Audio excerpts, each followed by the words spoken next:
તો વાત કરીએ જૂનાગઢની ભારતની શાનદાર જીત બાદ સમગ્ર દેશમાં ઉજવણીનો માહોલ જોવા મળી રહ્યો હતો। ત્યારે જૂનાગઢ શહેરમાં પણ ક્રિકેટ પ્રેમીઓએ ભવ્ય રીતે જીતની ઉજવણી કરી હતી।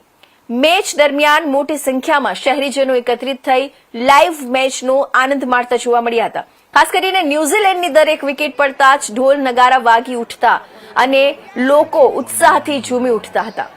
ભારતની જીત નિશ્ચિત થતાં જ શહેરમાં આતશબાજી શરૂ થઈ ગઈ હતી અને સમગ્ર વિસ્તાર ઉજવણીના રંગમાં રંગાઈ ગયો હતો। આ પ્રસંગે શહેર ભાજપ પ્રમુખ, હોદ્દેદારો, કાર્યકરો તેમજ મોટી સંખ્યામાં લોકો ઉપસ્થિત રહી જીતની ખુશી વ્યક્ત કરી હતી।